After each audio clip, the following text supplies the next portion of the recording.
जय गुरुदेव। बापू जी कहते हैं कि जिसके ऊपर भगवान की कृपा है वह साक्षर है, और साक्षर के जीवन में अगर गुरु दीक्षा नहीं है तो वह राक्षस है। साक्षर का उल्टा कर दो राक्षस। न जाने कैसे कैसे भयंकर बम बनाते हैं। मानव जाति की पीढ़ियां खत्म हो जाती हैं। जा घर गुरु भक्ति नहीं, संत नहीं मेहमान, ताघर यम डेरा दिया, जीवत भय मसान।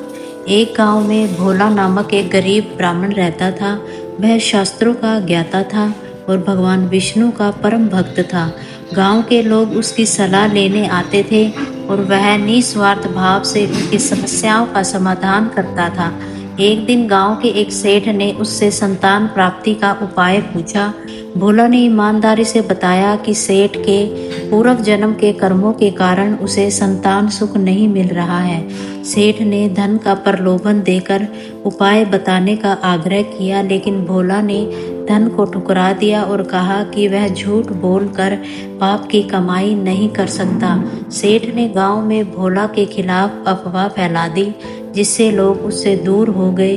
भोला और उसकी पत्नी सुधा को भूखे मरने की नौबत आ गई, लेकिन भोला ने भगवान विष्णु पर विश्वास बनाए रखा।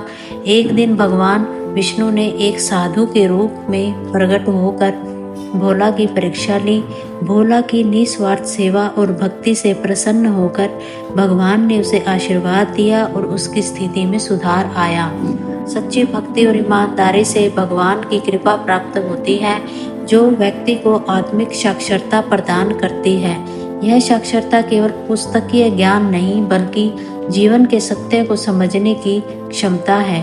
भगवान की कृपा से व्यक्ति सच्चा साक्षर बनता है, जो उसे जीवन के गूढ़ रहस्यों को समझने और आत्मिक उन्नति की ओर अग्रसर होने में सक्षम बनाता है। हरि ओम।